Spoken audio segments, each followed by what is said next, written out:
The rich rancher dared her to train his wild stallion. 32 cowboys failed. A mail-order bride won. The whole town of Cedar Ridge gathered the day the rich rancher made his outrageous promise.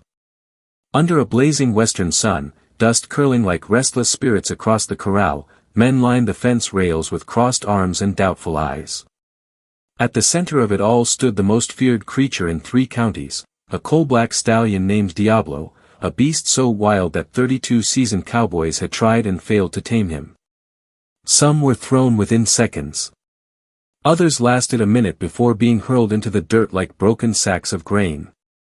One left town entirely, humiliated beyond repair. Diablo wasn't just a horse, he was pride, power, fury wrapped in muscle and lightning-fast hooves. And beside the corral, tall and commanding in his tailored coat, stood the owner of both the ranch and the stallion, Edgar Beaumont, the wealthiest rancher in the territory, a man who believed that everything had a price and everyone had a breaking point. Edgar had imported Diablo at enormous cost from a distant breeder, boasting that he alone would master the animal. But months had passed, and the stallion remained untamed. Edgar's pride began to rot beneath his polished boots. The townsfolk whispered that perhaps money couldn't buy everything. That whisper stung worse than any insult. So, in a fit of wounded ego, Edgar announced a challenge: whoever could ride Diablo for a full minute without being thrown would earn $5,000, a fortune large enough to buy land, cattle, and a future. 32 men tried. 32 men failed. And now, Edgar stood in the sun once more, smirking at the crowd as if daring them to doubt him again. That was when the stagecoach rolled into town, wheels creaking, horses weary from miles of rough trail. From it stepped a young woman in a modest traveling dress, dust clinging to her hem, eyes steady as still water. Her name was Clara Whitmore, a mail-order bride promised to Edgar Beaumont. The town had buzzed for weeks about the rancher finally deciding to marry. They expected elegance, perhaps softness, someone impressed by wealth and security. What they saw instead was quiet strength wrapped in simplicity. Clara's gaze moved across the ranch, the men, the corral, and finally to the stallion thrashing inside it. She did not flinch. Edgar approached her with a confident grin, offering a gloved hand. "Welcome to Cedar Ridge," he declared loudly enough for all to hear. "I trust the journey was comfortable." Clara nodded politely, though her eyes never left Diablo. The stallion reared, muscles rippling like a storm about to break. The crowd murmured as Clara stepped closer to the fence. Edgar noticed her interest and laughed. "That creature has broken 32 cowboys," he boasted. "No one can tame him." Clara's voice, when she spoke, was calm but unwavering. "Perhaps he hasn't been understood." The laughter that followed echoed harsh and sharp. Edgar raised an eyebrow. "Understood? He's a beast." "He's frightened," Clara replied softly. "And anger often hides fear." Edgar felt heat rise in his chest, not from the sun, but from challenge. The idea that this quiet bride would question his methods, his authority, his strength, it unsettled him. Pride surged again. "If you think you know better," he said loudly, "why don't you try?" The crowd gasped. Surely it was a joke. A dare meant to humiliate. But Clara turned to him fully, her chin lifting just enough to show resolve. "If I do," she asked evenly, "and I succeed, what will you learn?" The question struck deeper than expected. Edgar scoffed. "You won't succeed." "That wasn't my question." Silence fell over Cedar Ridge like a held breath. Finally, Edgar smirked. "If you can ride Diablo for 1 minute, I will publicly admit I was wrong. And you may name your own wedding gift." Clara removed her gloves slowly, carefully, as if preparing for prayer instead of battle. She handed them to a stunned stable boy and walked toward the corral gate. Men shook their heads. Women whispered. Someone muttered that this would end badly. But Clara did not rush. She entered the corral the way one steps into sacred ground, calm, aware, unafraid. Diablo snorted violently, pawing at the dirt. His dark eyes flashed wild fury. Clara did not reach for him. She did not carry a whip. She simply stood there, breathing evenly, allowing silence to grow between them. Seconds stretched long. The stallion circled, testing her presence. She lowered her gaze slightly, not in submission, but in respect. "I'm not here to hurt you," she murmured softly. No one outside the corral could hear her words, but they could see something shift. The horses circling slowed. The crowd's whispers faded. Edgar's confident posture faltered just slightly. Clara took one slow step forward, then another. Diablo tossed his head, but did not charge. She extended her hand, palm open. For a heartbeat, nothing happened. Then, astonishingly, the stallion lowered his massive head and sniffed her fingers. A ripple of disbelief passed through the onlookers. Clara moved gently, placing her hand along his neck, feeling the tremor beneath his skin. "You don't need to fight," she whispered. The horse's breathing softened. It was not magic. It was patience. Understanding. Trust built in moments where force had always ruled. After several minutes, Clara grasped the reins hanging loosely from Diablo's halter. Without haste, she placed one foot in the stirrup. Edgar leaned forward, pulse pounding despite himself. She swung onto the stallion's back. Diablo stiffened, but he did not explode into chaos. Clara sat upright, balanced, her posture steady as a mountain pine. Then, with a sudden burst, Diablo lunged forward. Gasps erupted from the fence line. The stallion bucked hard, twisting, testing her strength. Clara held firm, not through brute force, but by moving with him, flowing with each violent surge.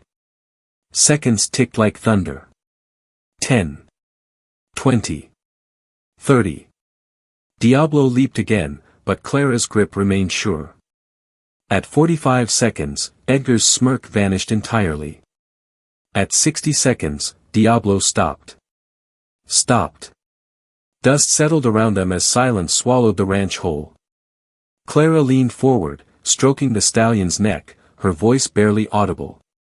The wild fire in Diablo's eyes had dimmed, not extinguished, but tempered. He stood still beneath her. A minute had passed. The crowd erupted into stunned applause, disbelief pouring from every face. 32 cowboys had failed. A mail-order bride had won. Edgar felt something unfamiliar rise within him, not anger, not pride, but humility. Clara dismounted gracefully and walked toward him, her dress dusted but her spirit unshaken. "You asked what you would learn," she said gently. "Perhaps that strength without compassion is only noise." Edgar removed his hat slowly, the weight of realization heavier than any saddle. "You have named your wedding gift?" he asked quietly. Clara looked beyond him, to the ranch hands, the weary workers, the land itself. "Fair wages for every man here. And no more breaking spirits to prove pride." The richest rancher in Cedar Ridge stood before the woman he intended to marry and realized she possessed something money could never buy, wisdom wrapped in courage.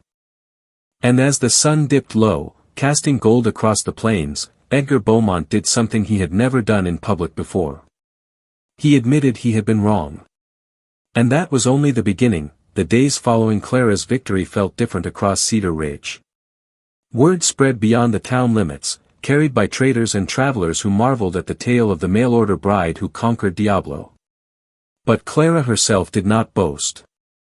Each morning before sunrise, she walked to the stables alone. The once untouchable stallion now greeted her with a cautious but growing trust. She did not rush his training. She spoke softly. She rewarded patience. She allowed mistakes without punishment. And slowly, the most feared horse in 3 counties began to transform, not into something weaker, but into something balanced. Powerful, yet controlled. Fierce, yet focused. Edgar watched from a distance at first. He had built his empire through dominance, over cattle, over men, over land. Seeing Clara command respect without fear unsettled him. One evening, he approached her in the fading light. "Why does he listen to you?" he asked quietly. Clara smiled faintly. "Because I listen to him." The simplicity of the answer lingered. Edgar began applying her lesson beyond the stables. He walked the ranch differently. Instead of barking orders, he asked questions. Instead of punishing mistakes, he offered guidance. At first, the ranch hands were wary, suspecting a trick. But wages increased as promised. Conditions improved. And loyalty grew stronger than fear ever could. One afternoon, a violent storm rolled across the plains without warning. Lightning split the sky. Cattle panicked. Fences splintered. Workers scrambled. In the chaos, Diablo broke free from his pen and bolted toward open land. Old Edgar would have cursed the loss. But Clara mounted her saddle without hesitation. "He's not running away," she said firmly. "He's running from fear." She rode into the storm, wind whipping her hair, rain blinding her vision. Edgar followed despite himself. They found Diablo near a ravine, trembling, cornered by thunder and memory. Clara dismounted slowly, approaching through mud and rain. She did not shout. She did not chase. She stood firm against the storm and called his name with unwavering calm. And Diablo returned. That moment changed Edgar forever. He realized Clara had not merely trained a horse, she had revealed a different kind of strength. The kind that stands steady in storms. The kind that heals instead of harms. Months later, on their wedding day, Cedar Ridge gathered once more. But this time, there was no challenge in the air. No prideful boasting. Diablo stood calmly nearby, saddled not for battle but for honor. Edgar took Clara's hands before the crowd. "You tamed more than a stallion," he said openly. "You tamed a stubborn heart." Clara squeezed his hands gently. "You chose to change," she replied. "That was your courage." The ranch flourished in ways money alone had never achieved. Workers stayed loyal. Neighbors respected the Beaumont name not out of fear, but admiration. And Diablo? He became the pride of Cedar Ridge, ridden not with force, but partnership. The legend of the mail-order bride who succeeded where 32 cowboys failed became more than gossip. It became proof that patience outlasts power, that compassion outshines pride, and that sometimes the bravest thing a person can do is dare to be different. If this story reminded you that true strength lies in understanding, not domination, subscribe to the channel and stay with us. Because more powerful stories are coming your way, stories that inspire courage, resilience, and heart.